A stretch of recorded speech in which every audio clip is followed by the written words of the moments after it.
අප භාවිත කරන ද්‍රව්‍ය කෘත්‍රිම හා ස්වභාවික වශයෙන් වර්ග කළ හැකිය. ස්වභාවික ද්‍රව්‍ය වන්නේ මින් කවරක්ද කියලා අහනවා.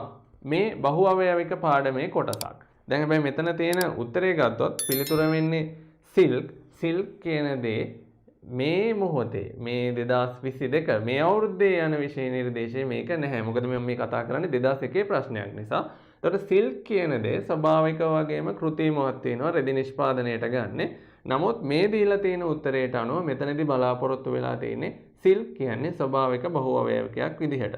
මම ඊට අමතරව ඔයාලා දැනගෙන ඉන්න ඕනේ ස්වභාවික සහ කෘත්‍රිම බහු අවයවික මතක් කරන්නම් පාඩමේ තියෙන දේවලුත් එක්ක අපි 10 වසරේ පළවෙනි පාඩමේදී ඉගෙන ගන්න කාබෝහයිඩ්‍රේට් වල තියෙන පිෂ්ඨය සෙලියුලෝස් ග්ලයිකෝජන් ඒ වගේම ප්‍රෝටීන DNA සහ RNA කියන ද්‍රව්‍ය ස්වභාවික බහු අවයවික විදිහට තමයි ගණන්නේ. දැන් අපි ගත්තොත් ග්ලූකෝස් අණු රාශියක් බහු අවයවීකරණය වෙලා තමයි අර කාබෝහයිඩ්‍රේට් තැනුනේ. ඒ වගේම ඇමයිනෝ අම්ල බහු අවයවීකරණය වෙලා තමයි ප්‍රෝටීන හැදුනේ. ඊට අමතරව ඔයාලා හයිඩ්‍රෝකාබන පාඩමේදී ඉගෙන ගන්න ස්වභාවික රබර් කියන්නේ ස්වභාවික බහු අවයවිකයක්. එතකොට කෘත්‍රිම බහු අවයවික කියන්නේ මොනවද?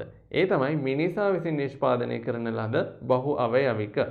උදාහරණ විදිහට පොලිතීන්, පොලික්ලෝරෝඑතින් එහෙම නැත්නම් PVC, ඊට පස්සේ ටෙට්‍රාෆ්ලෝරෝඑතින් එහෙම නැත්නම් ටෙෆ්ලෝන්, ඊළඟට මේ ප්‍රශ්නේ තියෙන නයිලෝන්, ඊට පස්සේ පොලිඑස්ටර්, ඊට පස්සේ මෙතන තියෙන ටෙරිලීන්, මෙන්න මේ බහු අවයවික කෘත්‍රිම බහු අවයවික විදිහට ගන්නවා. මේවා රෙදි නිෂ්පාදනයට, ඊට පස්සේ PVC නල නිෂ්පාදනයට, ඊළඟට ප්ලාස්ටික් ද්‍රව්‍ය නිෂ්පාදනයට මේ වගේ ගොඩක් දේවල් වලට ගන්නවා. අන්තර්ජාලය එහෙම පරිහරණය කරලා මේ බහු අවයවික වල භාවිත එහෙම හොයලා පොඩ්ඩක් බලන්න. ඊට අමතරව ඔයාලගේ සටහන් වලත් මේ සම්බන්ධ කරුණු ඔයගොල්ලන්ට දීලා ඇති.